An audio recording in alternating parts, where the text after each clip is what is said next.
Welcome to the Hello Sunday podcast with me, Nikki Hayden. This is the podcast that discusses everything self-development, spirituality and sobriety, and it wouldn't be me without a little sprinkling of humour. Whether you are just starting out on your journey of self-development or have been exploring these topics for years, are completely alcohol-free or just curious about living a more sober lifestyle, this is the podcast for you. Each week, I'll be exploring topics in both solo episodes and with some amazing guest experts. So if you like what you hear, then please subscribe, rate and review. So with that said, let's dive into today's episode. Hello, welcome to another episode of Hello Sunday. How are we all doing, guys? How are we? I've got a bit of a confession to make. It's not really a confession, but I was travelling back from the Midlands last weekend. I'd been down to see my family. And I actually listened to an episode of the podcast on the way back. Now, not because I'm a narcissist and love the sound of my own voice, more because I'd actually never listened to it in the car. Which, in hindsight, is crazy because we're, 54, 55 episodes in now? And the car is where a lot of people tend to listen to their podcasts. I think the car and the gym are probably the ones that people tell me most frequently, the places that they're listening. And I've listened in my headphones before, so I know what the sound sounds like. But I'd never listened in the car, and I'm not going to lie, I'd been listening to another podcast before, not like a great big podcaster, it wasn't Joe Rogan or Stephen Bartlett or anything like that. It was just another, self-development podcaster at a similar level to myself, and the sound of theirs was so much crisper and cleaner than mine. So I'm going to invest in a new microphone. I haven't done it yet because I want to do a bit of research, speak to a few people. If anybody else out there podcasts or does any sort of audio work and has any recommendations for something that won't break the bank, then please let me know, because the one that I've got, I always thought it was, a good middle of the range model. Apparently not. Apparently it sounds like I'm muffled under a duvet. So I did kind of get used to the sound after a bit, but apologies to anybody that's been listening in the car, or, you're probably actually not listening anymore. You probably switched off after a couple of episodes of the sound being shy. And actually, if I go back to the very beginning when I just had like a little handheld mini microphone, I can't even listen to those episodes. So yeah, if you do recommend or share the podcast to anyone, please get them to listen after this point, because I'll have sorted the sound out and it won't sound like I am recording from underneath a pile of somebody's clothing. So what's been going on this week? I said that I'd let you know and update you on the autumn equinox event that I went to. So if you watch my Instagram stories, or the podcast Instagram stories, I should say, then I did do a little story from the car just before I was about to go in on Sunday last week. And I promised to update you on how it went. I actually didn't do a video on how it went because not only did it run over a little bit and it was getting quite late, I was really hungry, wanted to get home, but actually I was so how do I explain it, zen and relaxed and just integrating everything, that jumping onto my social stories just wasn't the one for the energy that I was in. So I thought I'd leave it, update you all on here. But yeah, highly, highly recommend. So I'd done a spring equinox event in the spring, I think it was March. And that was really different. That was, first of all, with a different studio. So it was a different venue, different host. It was brilliant. I loved it. But obviously spring is all about things being birthed and born and energy being, created. And it was just a completely different vibe. And that was brilliant. That was all around kind of goal setting and visioning and reminders of who you want to be and creating stuff. Whereas this wasn't like that. This was very much saying goodbye to the summer, closing that chapter and really going into the energy of slowing down for autumn. And that ceremony really signified that and embodied that. It was like all around meditation. We did a cacao ceremony, which is basically like ceremonial grade cacao. It's a little bit like hot chocolate. It's quite a bitter drink. You bless it with your intentions. You drink it. It's meant to open up your heart chakra. It makes you feel quite like buzzy and lovely. We did a meditation. The lady that was doing it was Spanish, so she sang a little bit in Spanish. She drummed. We focused on gratitude.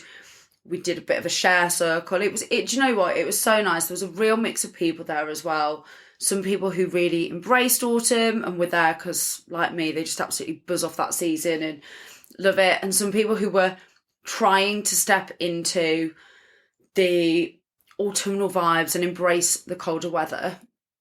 And actually, this isn't what I was going to talk about on today's episode, but I do just want to touch on something that she said, which was really interesting, and it really kind of sparked my thinking process. She basically said, when we were going around the circle and we were all talking about like what we liked about autumn and whether we were, happy with the transition and embracing it or whether we were kind of resisting it. And she made a really valid point. And when I say she, I mean the lady that was hosted. I think her name was Lourdes. She basically said, this is something that is going to happen regardless. Like, the seasons happen, the nights get darker. If we're in the Northern Hemisphere, I'm talking about the UK here specifically. But, if you're in the Northern Hemisphere, the colder weather's going to come in. For us, it can be really, really cold in the UK. If I've got anybody listening in Canada, which I know I do have a couple of Canadian listeners, you're going to be laughing right now. Like, you don't even know what cold is, but for us, it's cold. So it's very much a time of less sunlight. It can be really triggering for some people. I know people have like seasonal affective disorder.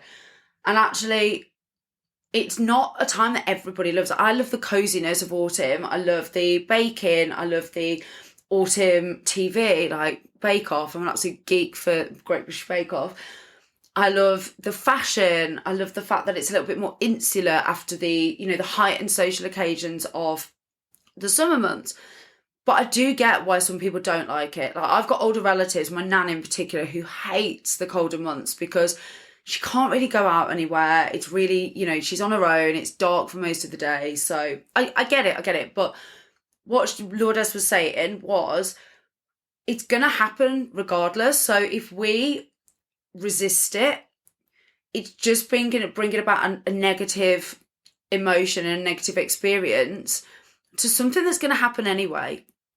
So if something is out of your control, and this isn't like saying roll over and accept everything, far from it, but if it is out of your control, like nature, like the seasons, sometimes like things that are like happening maybe with other people in your life that you just can't control, it's your response that is going to deliver the experience, and it's your response to that is going to be, whether it's going to, in essence, create the environment that you go through that experience in. And that can either be a positive one or it can be a negative one. And not every day. I'm not asking you to, wake up and every day be glad that it's grey and drizzly and 3 degrees outside.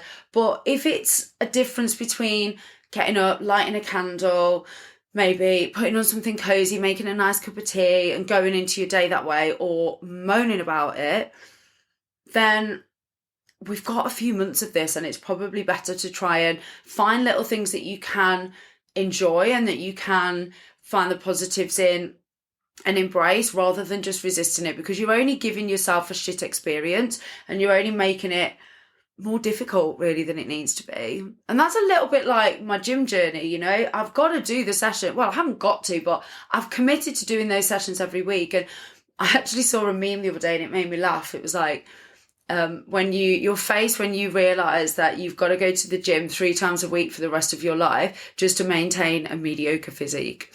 And me and my husband were laughing over that. But it's true, isn't it? If there's things that you are doing and that you've committed to that you don't particularly absolutely love every time you do it, or there's something happening, there's change, there's transitions, you've got no control over them, you might as well try and find the positives. Anyway, that was just a little mini side note. So this week, I actually wanted to chat about something that was it's actually come up quite a few times over the last few weeks. And do you ever have times where something will just keep cropping up, a topic, and it's that reticular activating system that I've spoken about before? Things crop up and they're suddenly part of your filter system. They're suddenly part of your awareness.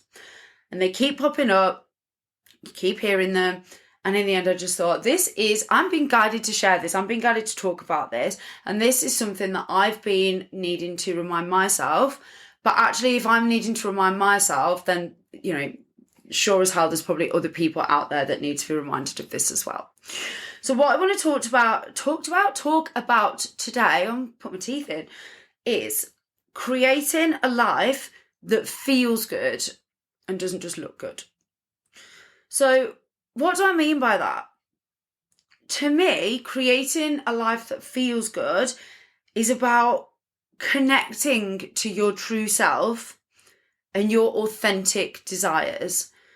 So really connecting to the things that you want and that you desire, rather than the things that either society has put on you as a want or a desire, or maybe your family or your peer group or social media. It's about really creating a life that you feel so fucking good living, and you feel that contentment and that ease and that flow. And again, look, I'm going to caveat the start of this by saying I'm not talking about all the time. Like, nobody's sat here saying that you should be rainbows and butterflies and ease and flow and everything should be fucking great every day. That isn't life. That isn't real life. But if you are consistently having a nagging feeling of things just not feeling right, not feeling good, you're having to convince yourself as to why you should be happy.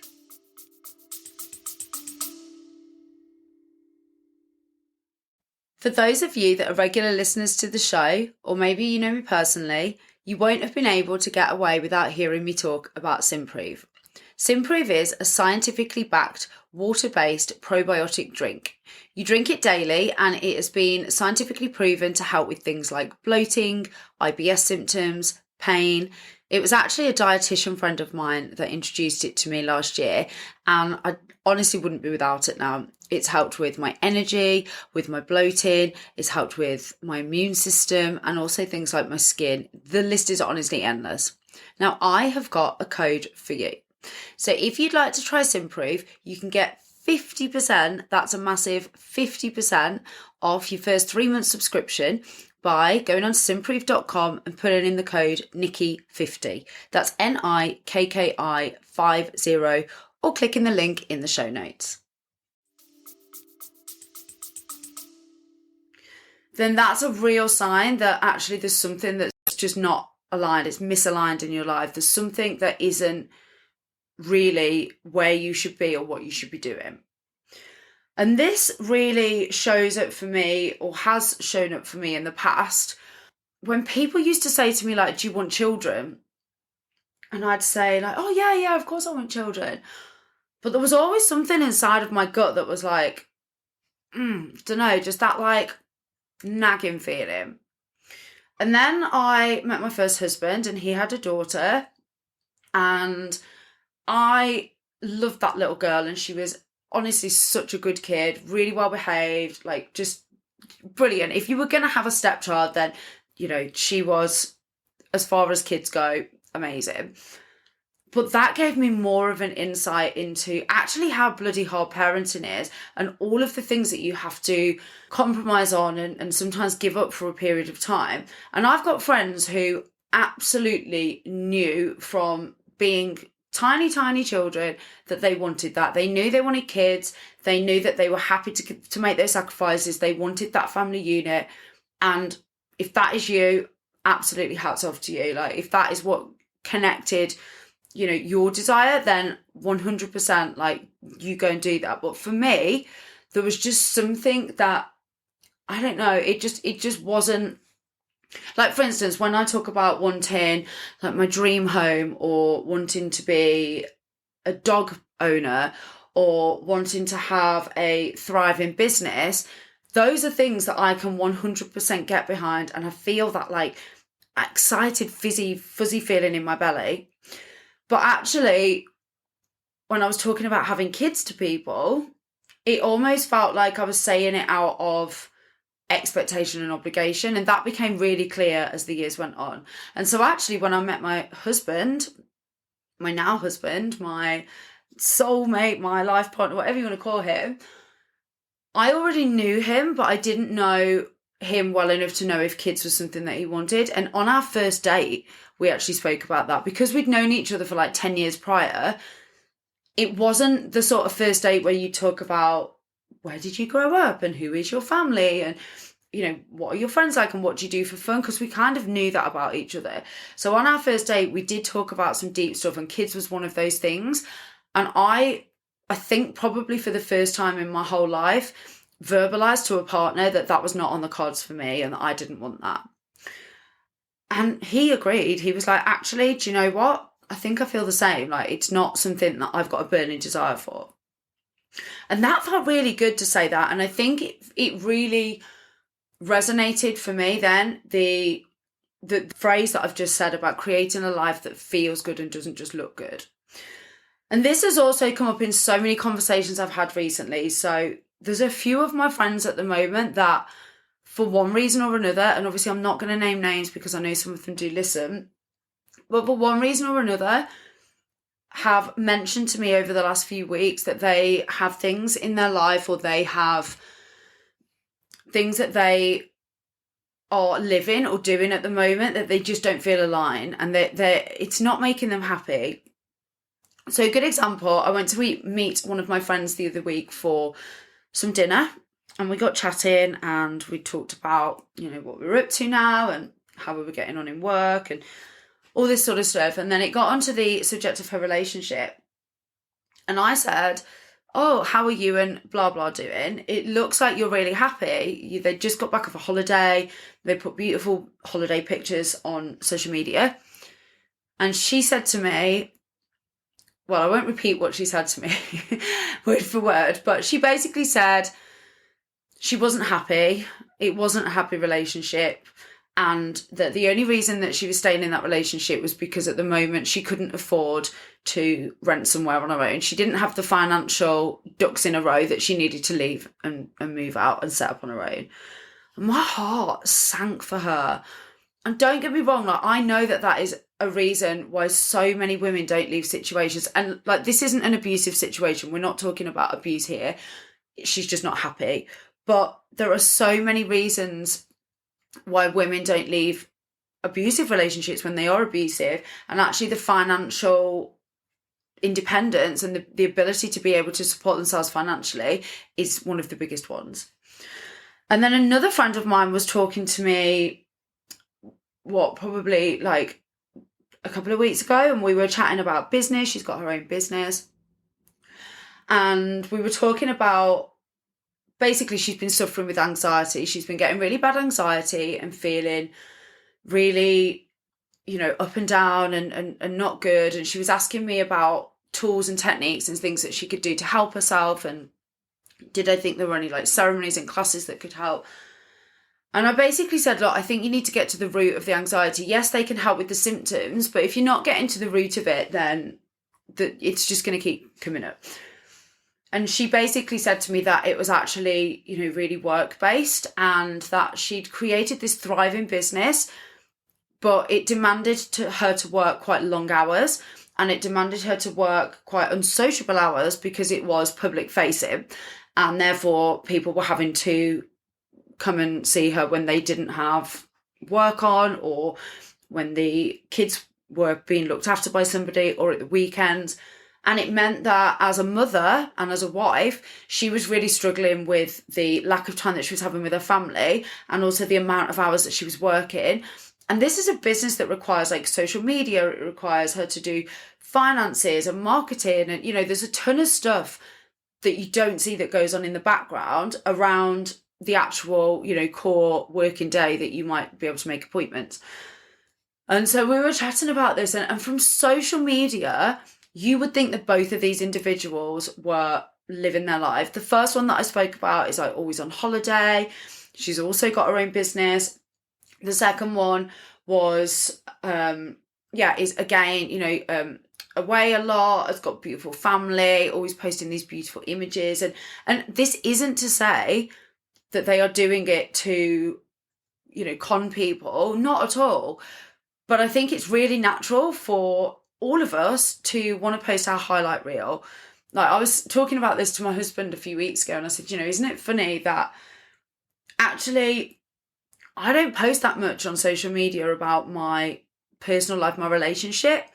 But in the past, I'd posted a ton of stuff, and it's because I wasn't happy in those relationships and I was trying to put on this like false facade.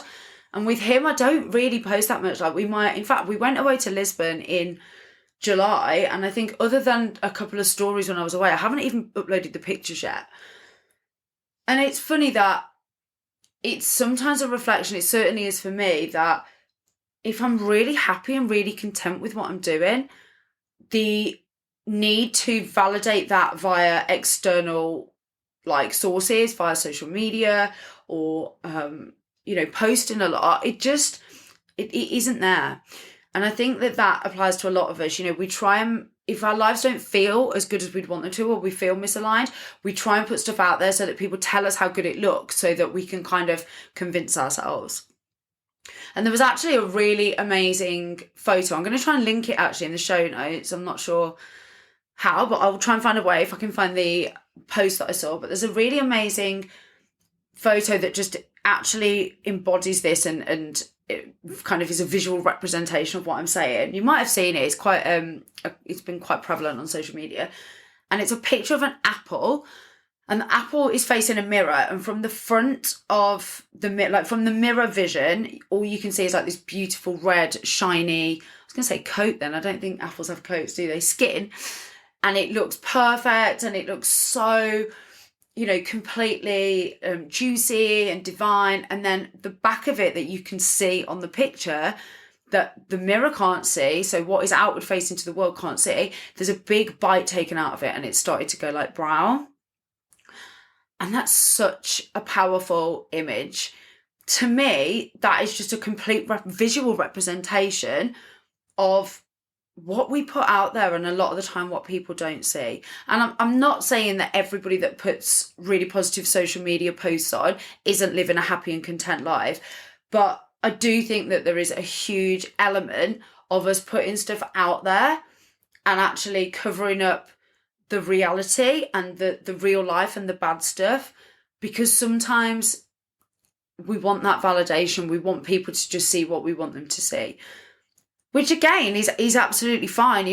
Each person can make their own decisions on that. But for me, since I've started living a life that more closely aligns with who I am and what I want, rather than what others tell me I should be and I should want, I'm just so much happier. I'm so much happier. Even down to little details like I'm wearing less makeup because I'm more confident in myself. And I'm turning down business with clients that don't align with the vision that I've got for my business and who I want to work with. And I remember having a conversation probably maybe 2.5 years ago now with a friend of mine, and she was quite a new friend.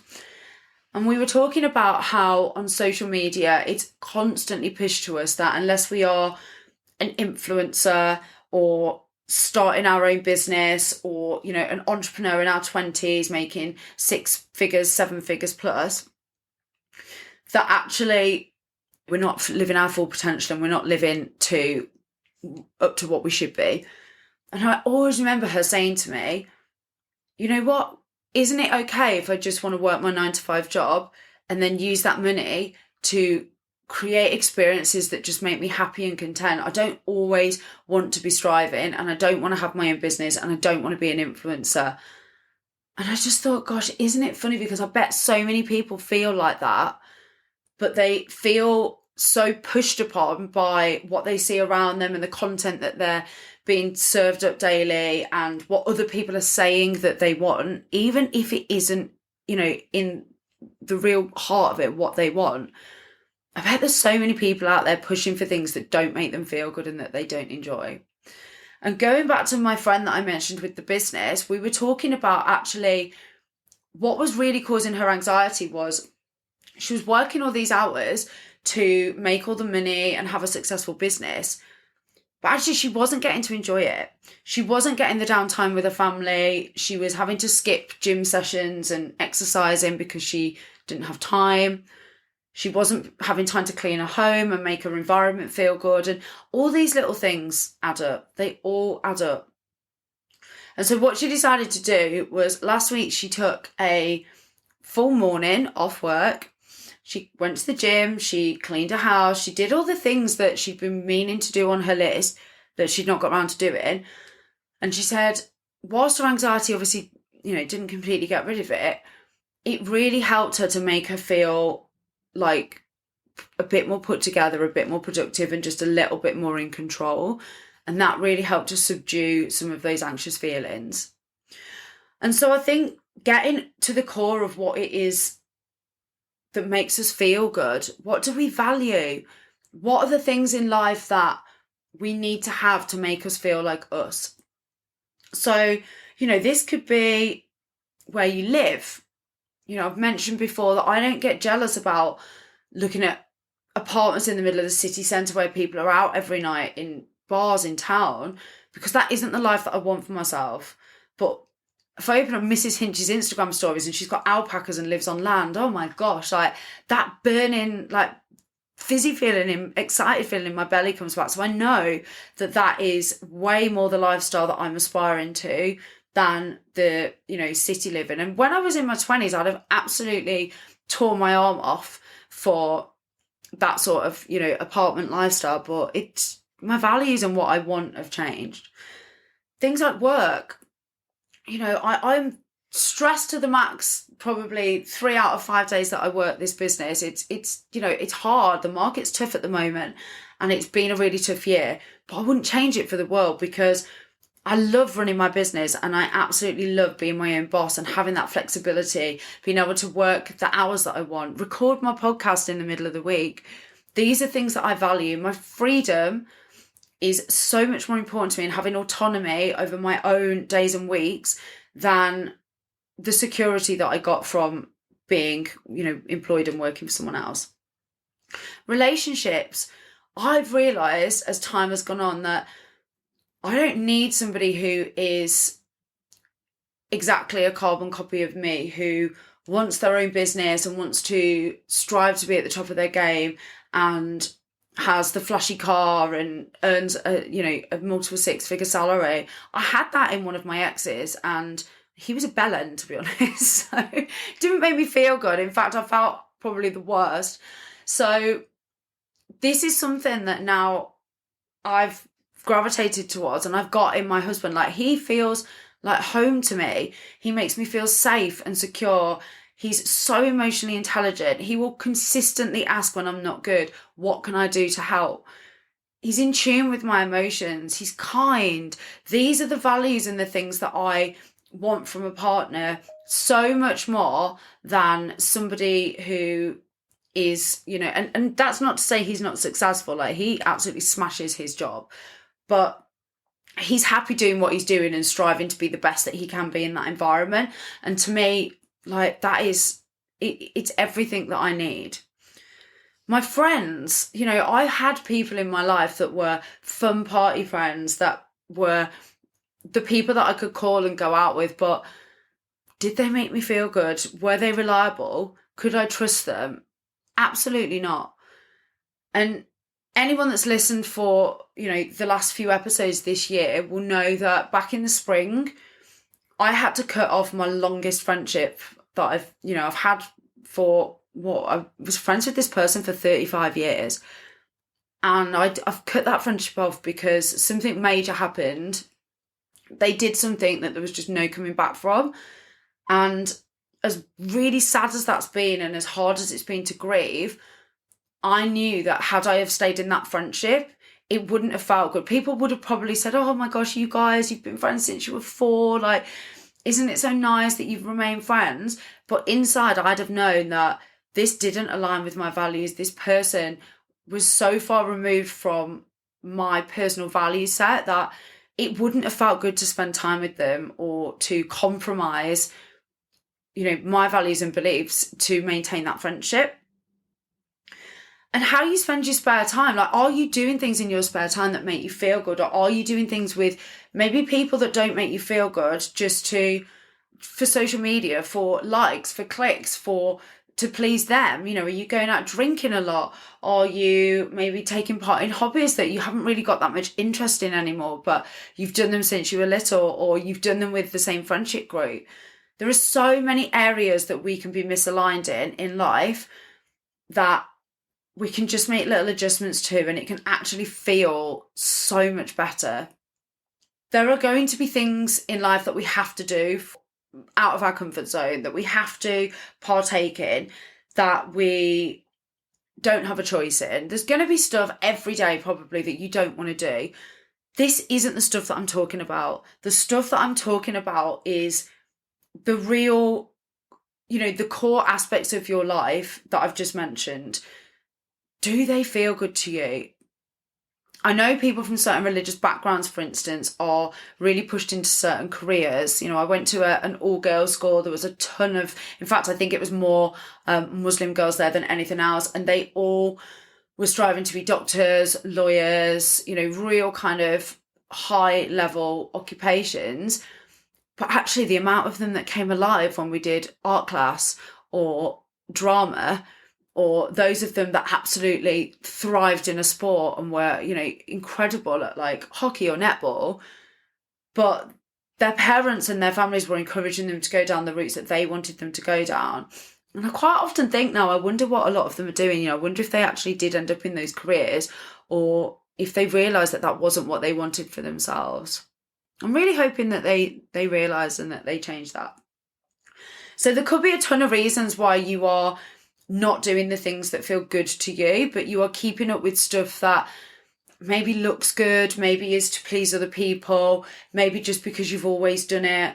Maybe you've lived in the same area because that's where you grew up and that's where your family and friends are, but you see the same people all the time, you go to the same places, there's no opportunity for you there. You've got a real desire to go and up sticks and live by the coast or move countries. Maybe your job is just the same old, but it pays really well, but you're not being challenged or not learning things. You've got a real passion to do something else. Can you maybe start a side hustle in that thing or start exploring it a little bit more? No one's telling you to go in tomorrow and quit your job, but actually, if you just stay there forever, like, how sad will it be to look back on your deathbed and think you didn't live the life that you really wanted to? There's so much pressure from social media. There's so much comparison. There's so much sharing of stuff that I just encourage you to really take it all with a pinch of salt. Knowing the friends that I know that I spoke about earlier and knowing their backstory, and there's like a ton more of them than that. I've got other friends that are not happy in relationships, but they've got kids with the person, so they're not going anywhere, but they post constantly on social media about, wonderful family life and pumpkin picking in October and all the holidays they go on. And then every time I see them, they're crying to me because they're miserable and their partner doesn't pull their weight. There's so many examples of people in your life, I'm sure, that you can draw on and that you're aware of, that, they outwardly say that things are amazing, but the other side of the story. And you can't get other people to change things. Like, if they want to do that, then absolutely, maybe send them this episode if there are people like that in your life. But trying to create the life that feels good for you, rather than one that just looks good to other people or pleases other people, is probably the greatest thing that you can ever do for yourself. Like, it genuinely is the best thing that you can ever do for yourself, because isn't what life is about just happiness at the end of the day? The houses, the cars, the job, the friendship group, the relationship. Don't we all just want those things because at the end of the day, they give us happiness? Some of it might be just for a short time. You get a new car for the first few weeks, it's great. The novelty wears off, you get used to it.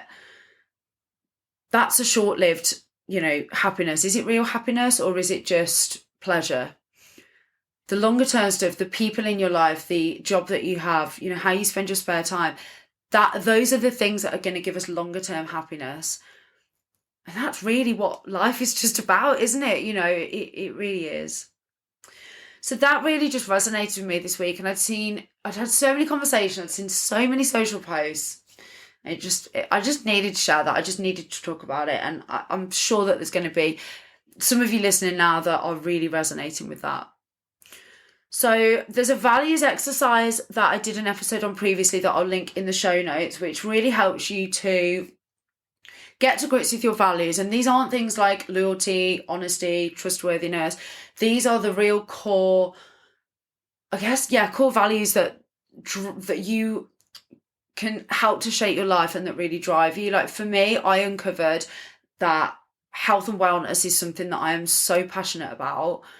And actually, I changed my whole business niche to incorporate that. And since I've done that, I've been happier than I ever was working with brands that didn't resonate or that maybe were, you know, encouraging poor behaviours, consumption of things that weren't good for you, being bad for the planet, etc. So doing that exercise actually really changed things for me. So I'll link it below. I'd encourage you to go and do it if you're struggling with, you know, I don't actually know what I want. But take some time to sit with this, even if it's just a couple of small tweaks that you can make. You know, some of this might be really big shit that is going to take time and you really need to, you know, find the courage to change. But some of it might just be small tweaks. But do let me know, and my inbox is always open, as always. Please do, you know, message me if you're struggling with this or if you have any revelations. Also, next week's episode is going to be the mega exciting guest that I kind of teased a couple of episodes ago. So that is, I'm really, really excited for that conversation. But I am really wanting to know from you guys what you want to hear about. So what topics do you want me to cover? What things are you struggling with? What do you want to hear more about? Let me know. I'm going to do a poll or a question box on Instagram again.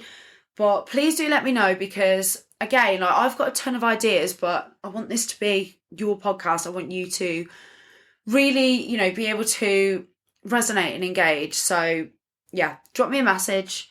Let me know, and I hope you all have a fantastic week. Thanks for listening. You can find us on Instagram at HelloSundayPod, or you can email us on hellosundaypod@outlook.com. Have a great week.